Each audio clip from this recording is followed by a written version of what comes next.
So I made this 7-part posture meditation video, 90 minutes, but there are a few points I didn't get to cover more thoroughly enough, maybe. I don't know, I just want to do a little bit more here. So here's the 7 points. One thing that we kind of were talking about was whether to stop from the top and go down or start from the bottom and go up. Traditionally, posture meditation is taught from the bottom up. Alexander, we teach from the top down.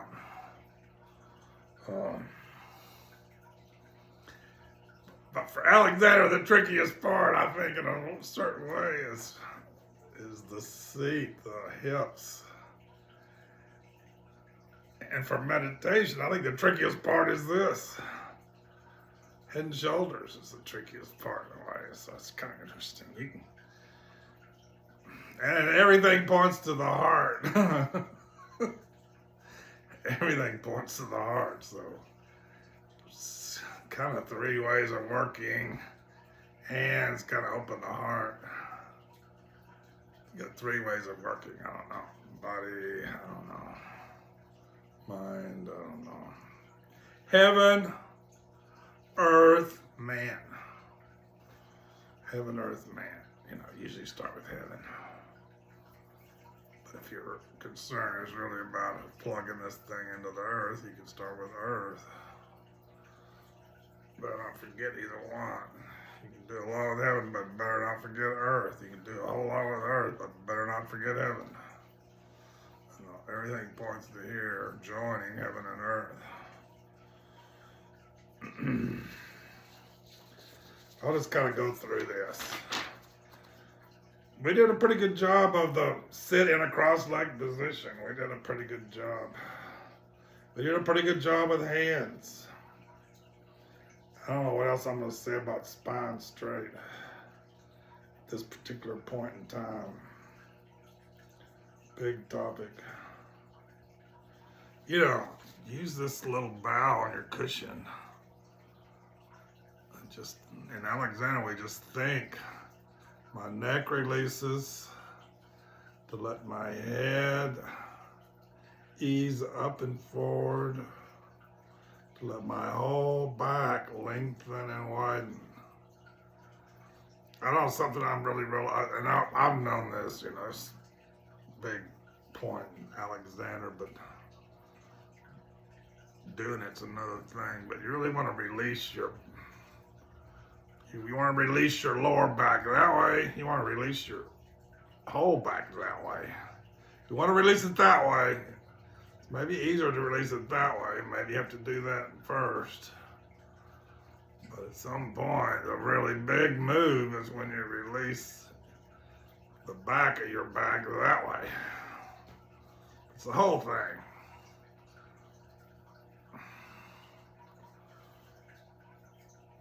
Straight is, you know, very important, but it's a very natural thing, man.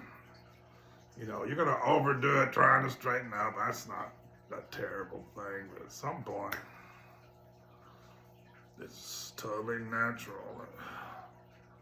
You can make a move to, but usually it's just a natural thing where it just arises. You release and it arises, you know. You can do a little of both, but natural is best. It's just a little leaning forward. Makes the whole thing work. Get you on top of your sit bones. Release up here. Shoulder spread. I don't know, we might talk about this some more. I've been thinking about that one. I might save it for a minute.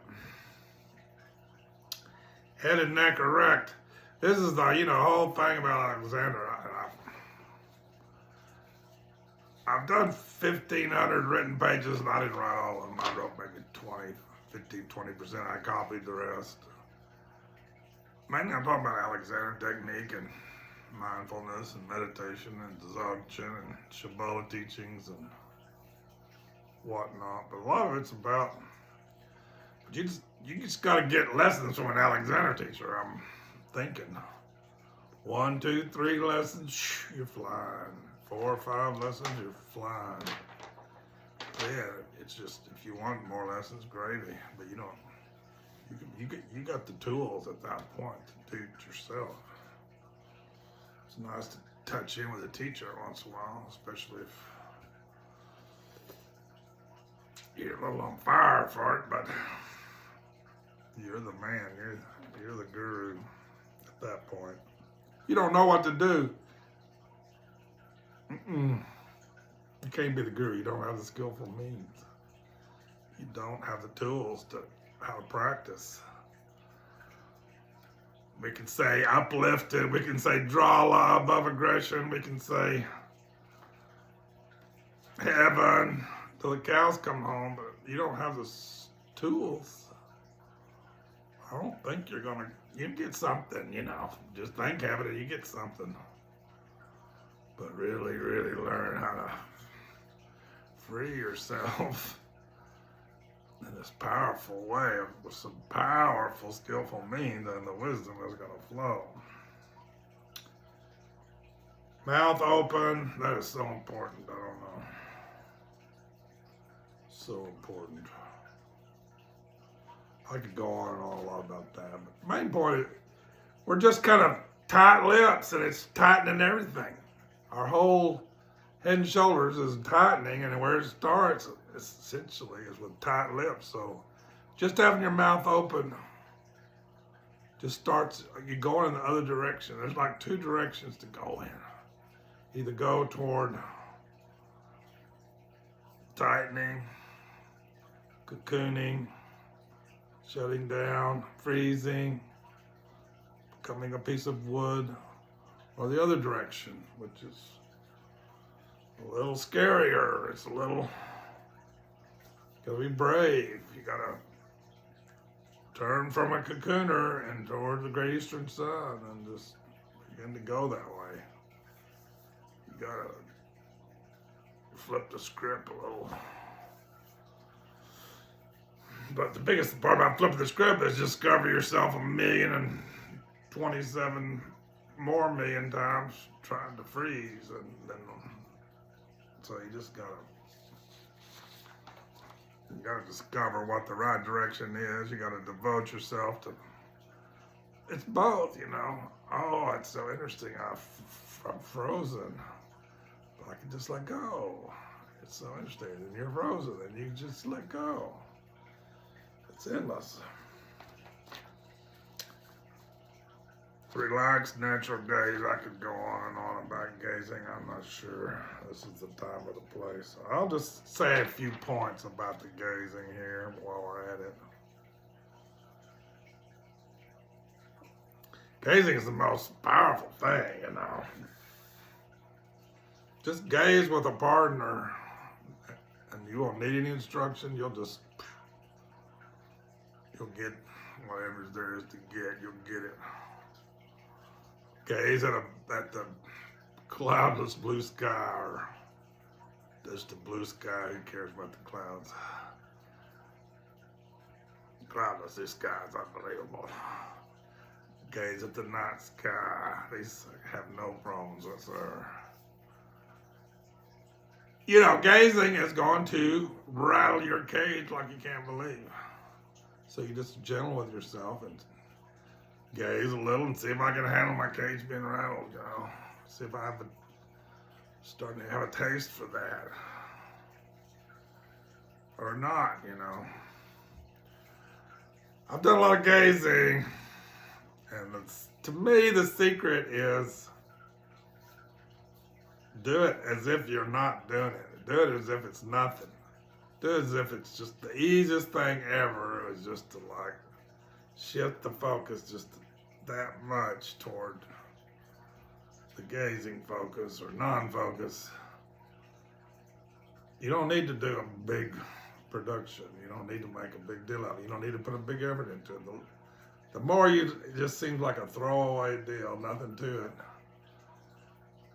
Then you don't get the big reverberation. And it's just, Nice.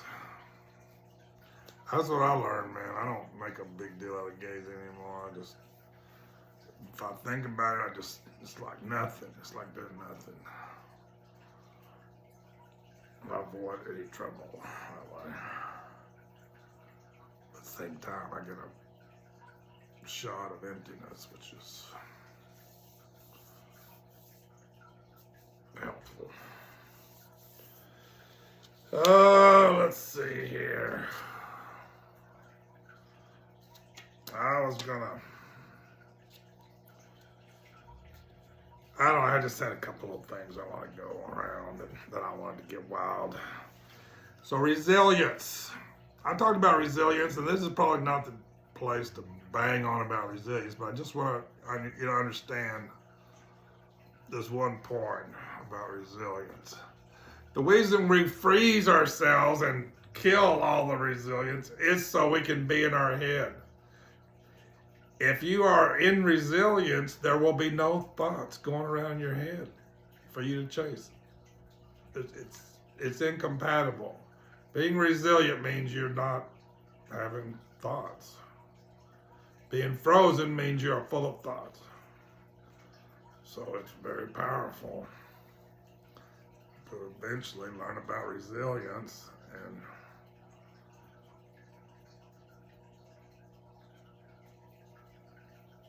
you'll like it. Silver mood cord. So one of the instructions right off the page of 7 points is called the silver mood cord. I guess this will have to do with number 5, head and neck erect. So you have it, the silver mood cord, which goes up and connects you with heaven. And you want to think that you have that in your meditation, think that it's there, and think that you have that connection. And it's just it's like it's a little, there's just a little circle where this mood cord, your head is floating free. Your head is the weight of a 10-pound bowling ball. And right now you have a death grip on your bowling ball. Your bowling ball is sitting up there completely frozen, completely like take a death grip on your bowling ball, and that's what you got right now. What you want is a bowling ball that's balanced up there. There's no need for a death grip. It's free, it's balanced. You want to discover that, and you can use the mood cord principle to help you in thought. You just want that head up there floating, man. Moving around, little tiny little movements, tiny little movements, tiny little movements, tiny little movements.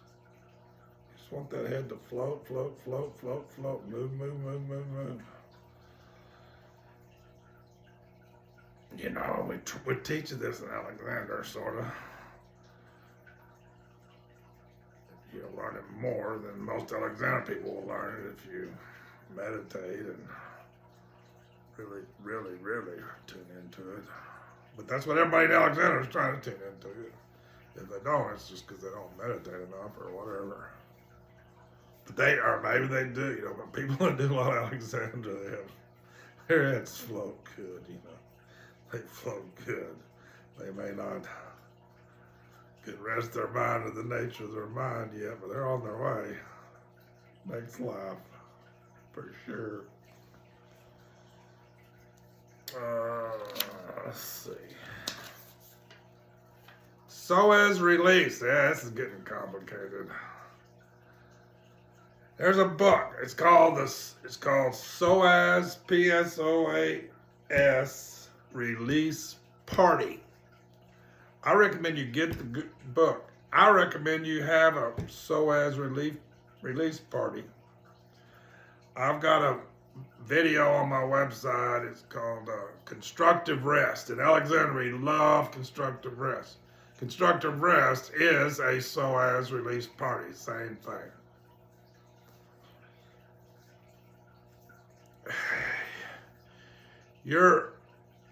You came into this world. Whoops, I better stop.